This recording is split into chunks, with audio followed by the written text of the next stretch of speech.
Hello दोस्तों, कैसे हैं आप। स्वागत है आपका हमारी आज की इस नई वीडियो में।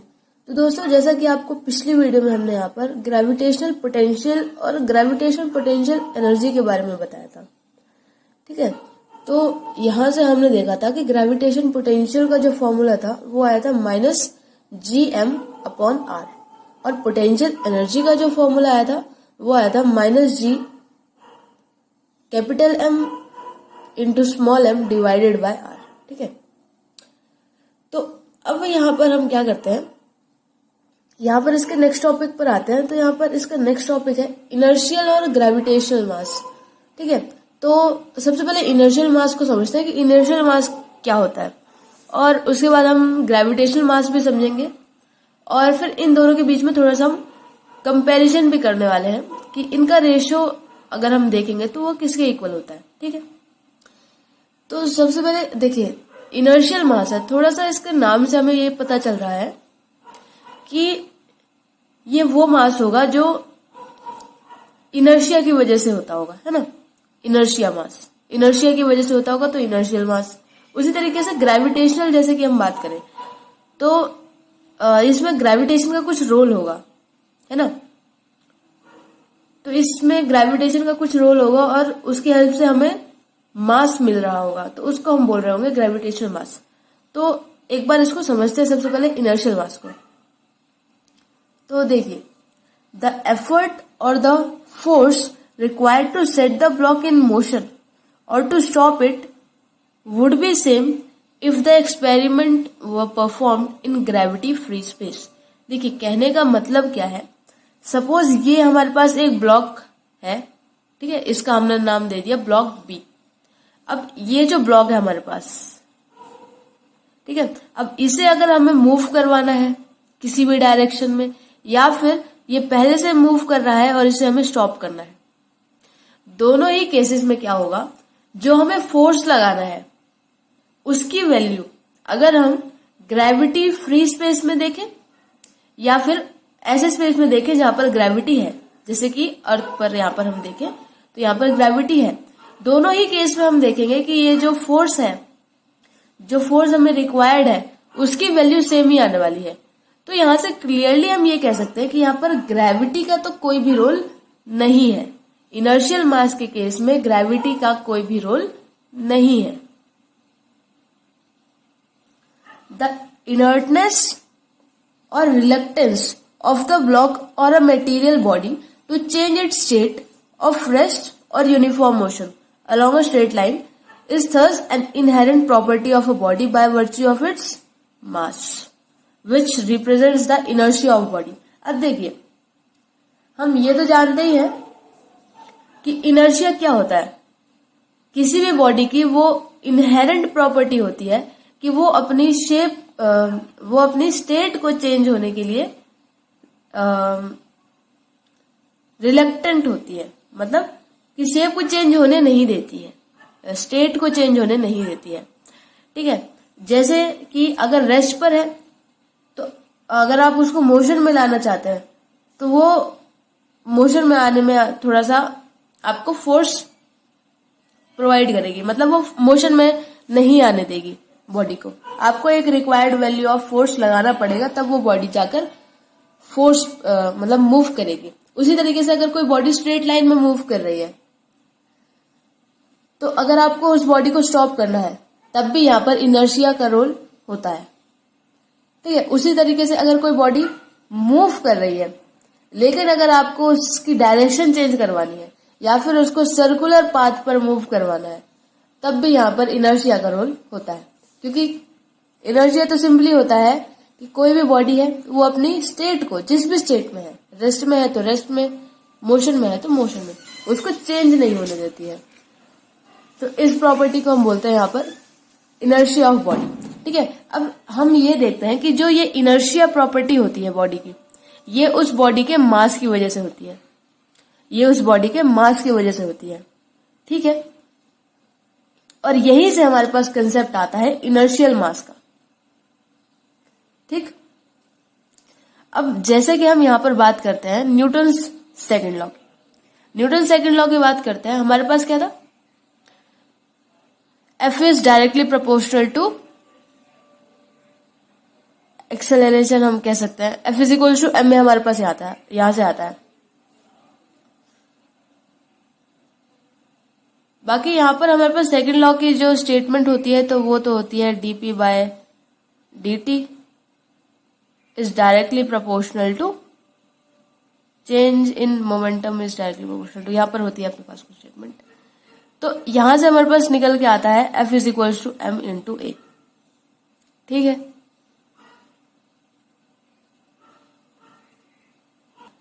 तो यहां से हमारे पास आता है dp by dt is directly proportional to force. ठीक है, और यहां से हम निकाल लेते हैं इसको, तो हमारे पास कुछ ऐसा आता है। ठीक है, तो हम यहां से बात कर रहे थे कि न्यूटन सेकंड लॉ की। अब हम जानते हैं न्यूटन सेकंड लॉ होता है F is equals to mass into acceleration. तो यहां से मास की अगर हम वैल्यू निकालेंगे तो आ जाएगा F अपॉन a। ठीक है, अब यहां पर ये जो मास m है, ये मास है inertial mass of the body, ये मास है inertial mass of the body. ठीक है, F is equals to m a के फॉर्मूले में जो मास होता है वो इनर्शियल मास होता है। ठीक, अब यहां से अगर हम दो बॉडीज लेते हैं, ठीक है, उनके इनर्शियल मास को हम थोड़ा कंपेयर करना चाह रहे हैं। तो देखिए, the inertial masses of two bodies are inversely proportional to acceleration produced in them. ठीक, यहां से हमें दिख रहा है mass is inversely proportional to acceleration. ठीक है, और यहां पर ये होता है मास, इनर्शियल मास। तो अगर हम दो बॉडीज ले रहे हैं, तो सपोज एक बॉडी है हमारे पास m और एक बॉडी है हमारे पास m1। ठीक है, अब यहां पर ये दोनों ही क्या है, इनर्शियल मासेस हैं दो बॉडीज के इनर्शियल मासेस हैं। तो अब हमें ये पता है कि m into a is equals to m1 a1। अब अगर हम m अपॉन m1 निकालेंगे तो आ जाएगा a1 अपॉन a। यहां से हमें क्या पता चलता है, जो इनर्शियल मासेस होते हैं दो बॉडीज के, वो इनवर्सली प्रोपोर्शनल होते हैं एक्सेलरेशन के। उन बॉडीज में जो एक्सेलरेशन प्रोड्यूस हुआ है उनके इनवर्सली प्रोपोर्शनल होते हैं। ठीक, और यहां पर अगर हमें इनर्शियल मास को डिनोट करना है तो यहां से हम इसको ऐसे भी डिनोट कर सकते हैं m इंटू आई। तो यहां से हम इनर्शियल मास यहां से मतलब इसको डिनोट कर सकते हैं। आपको किसी किसी बुक में ये mi लिखा हुआ भी मिलेगा, तो इसलिए यहां पर हमने आपको बता दिया। अब बात करते हैं हम जल्दी से ग्रेविटेशनल मास की, कि ग्रेविटेशनल मास क्या होता है। ठीक,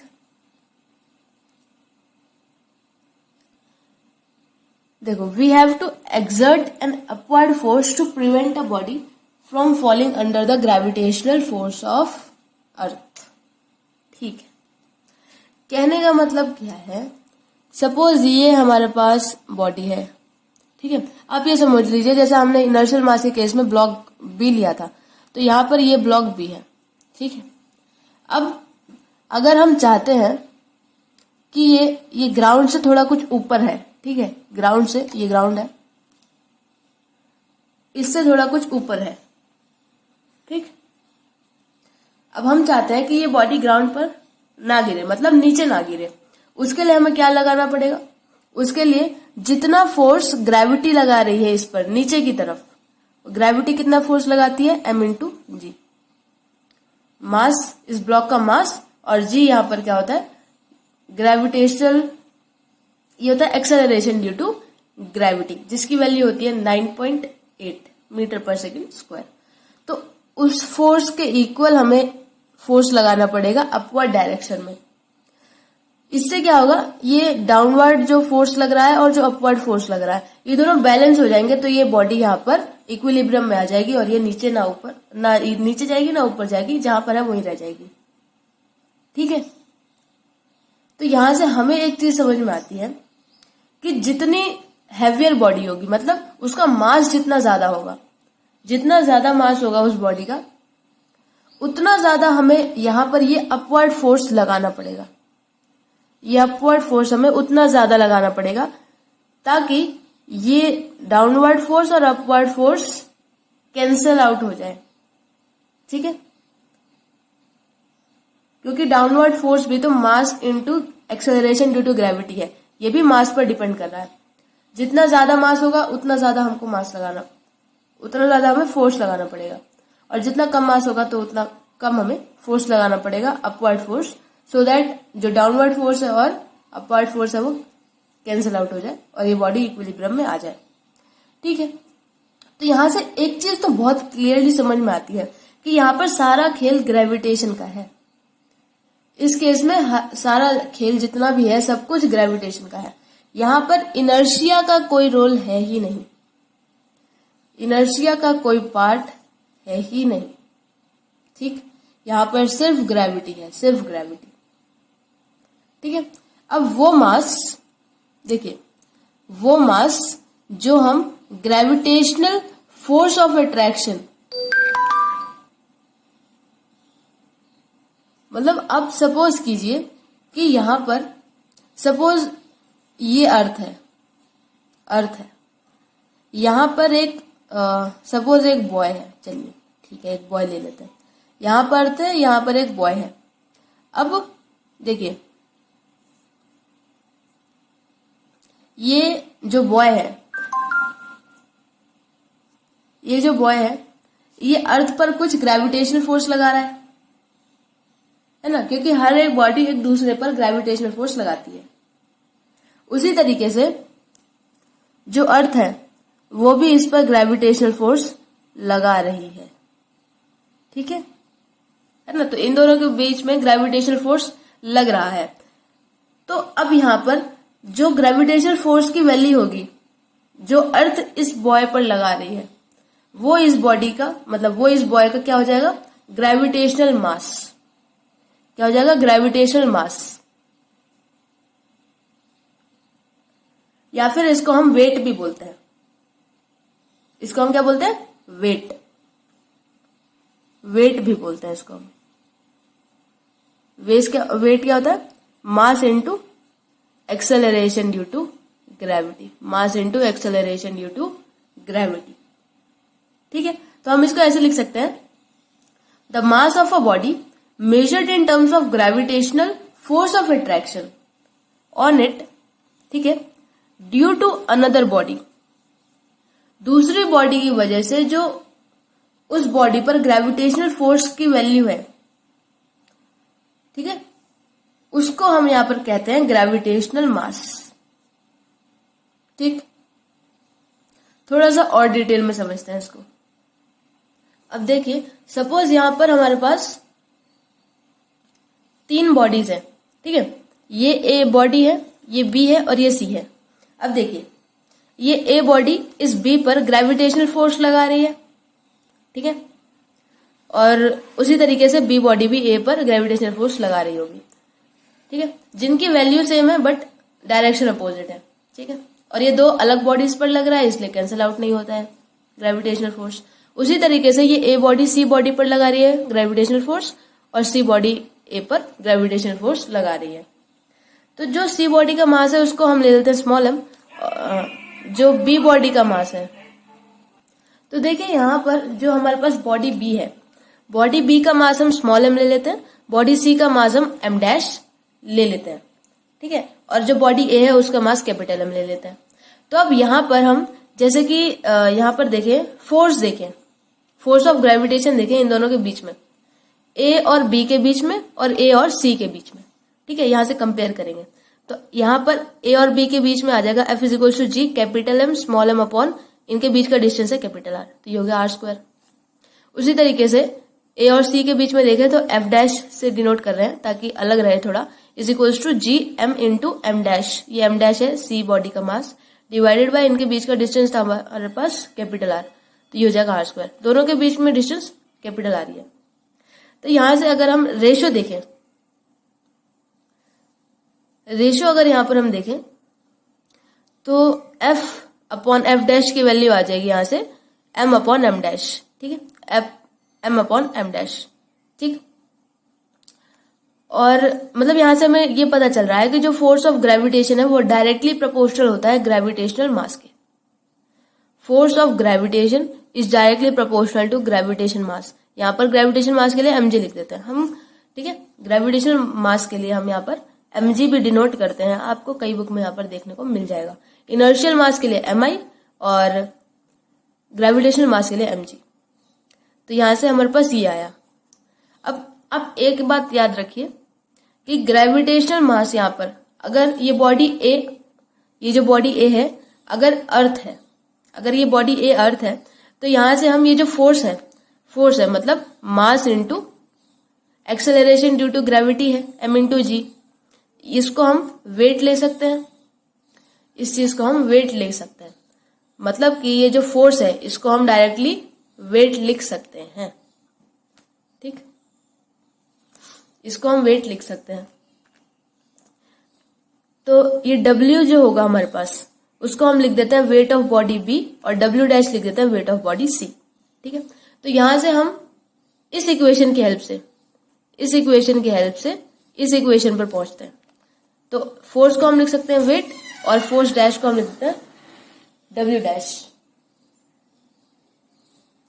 डैश इज इक्वल्स टू, यहां पर इसको हम डिनोट कर देते हैं ग्रेविटेशनल मास को mg से, तो ये हो जाएगा mj divided by mg dash. यहां से हमें पता चल रहा है ये जो वेट है अपने पास, ये भी डायरेक्टली प्रोपोर्शनल है ग्रेविटेशनल मास के। तो एक तरीके से हम इसे ऐसे लिख सकते हैं, the ratio of gravitational masses of two bodies is equal to ratio of their weights, ठीक है। तो ये न्यूमेरिकल प्रॉब्लम सॉल्व करने में बहुत हेल्प करता है। तो ये इक्वेशन आप याद कर सकते हैं, the ratio of gravitational mass of two bodies is equal to ratio of their weights, ठीक है, एट अ गिवन प्लेस। तो यहां से एक चीज हम ये समझ सकते हैं कि जो स्प्रिंग बैलेंस होता है, या फिर जो हमारे पास एक होता है फिजिकल बैलेंस, हमको जिसको बोलते हैं, जिसको हिंदी में हम तराजू बोलते हैं, तो वहां से जो वो मास मेजर करता है वो वहां पर ग्रेविटेशनल मास होता है। ग्रेविटेशनल मास होता है मतलब जितना मास उस बॉडी का है और जो फोर्स ऑफ ग्रेविटी मतलब ग्रेविटेशनल एक्सेलरेशन जो उस पर लग रहा है उसकी वैल्यू देता है वो, और उसको हम बोलते हैं वेट, ठीक है। तो जो स्प्रिंग बैलेंस होता है या फिर जो हम वेइंग मशीन में देखते हैं, तो वो हमें जो वेट मेजर करके देती है, मास नहीं वेट मेजर करके देती है। और वेट क्या होता है, mass into acceleration due to gravity, ठीक है। इसीलिए जैसे हम अर्थ पर वेट देखें किसी भी पर्टिकुलर बॉडी का, तो उसकी कुछ वैल्यू है, और अगर हम वही जो बॉडी है उसको अर्थ मून पर ले जाए तो वहां पर जो वेट की वैल्यू है वो अलग हो जाएगी। क्यों? क्योंकि एक्सेलरेशन ड्यू टू ग्रेविटी जो अर्थ पर है उसका 1/6 होती है मून पर, इसलिए यहां से वेट की वैल्यू चेंज हो जाती है। पर अगर मास की बात करें तो मास के केस में ऐसा नहीं है, मास कांस्टेंट रहता है, चाहे आप किसी भी जगह पर इसको मेजर कीजिए, चाहे मून पर, चाहे अर्थ पर, या किसी और प्लेनेट पर। हाँ, ये जैसे हम रिलेटिविस्टिक मैकेनिक्स की बात करते हैं तब यहां पर हमारे पास आता है रेस्ट मास का कंसेप्ट, वो एक अलग बात है। बाकी क्लासिकल मैकेनिक्स में ये जो स्मॉल एम मास है इसको हम यहाँ पर कांस्टेंट ही ट्रीट करते हैं क्योंकि ये कांस्टेंट रहता है। अब यहां से हम एक बार देख लेते हैं, बस ये वीडियो खत्म करते हैं जल्दी से। यहाँ पर इक्वालिटी ऑफ इनर्शियल और ग्रेविटेशनल मास की बात करते हैं। अब जैसे mi हम डिनोट कर रहे थे इनर्शियल मास के लिए और mg डिनोट कर रहे थे ग्रेविटेशनल मास के लिए। तो यहां से हम क्या देखेंगे कि अगर कोई भी दो बॉडीज हैं, तो यहाँ पर दो बॉडी, अगर एक बॉडी है B और दूसरी है C, तो उस पर उसका जो मतलब इनर्शियल मास होगा उसको mi ले लेते हैं और उसके इनर्शियल मास को mi डैश ले लेते हैं, ठीक।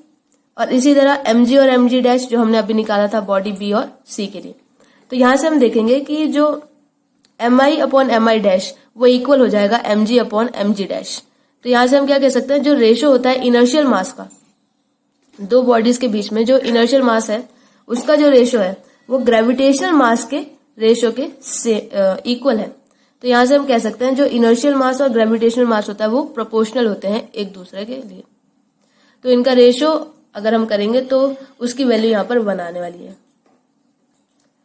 तो दोस्तों आज की वीडियो में इतना ही था, मिलते हैं आपको अगली वीडियो में। यहाँ पर अगली वीडियो में हम डिस्कस कर रहे होंगे gravitational potential due to spherical shell, जो कि एक बहुत ही इंपॉर्टेंट टॉपिक है। तो अपनी नेक्स्ट वीडियो में कवर करते हैं उसको हम। दोस्तों मिलते हैं अगली वीडियो में, तब तक अपना ध्यान रखिए, अपने पेरेंट्स का ध्यान रखिए और मेहनत करते रहिए।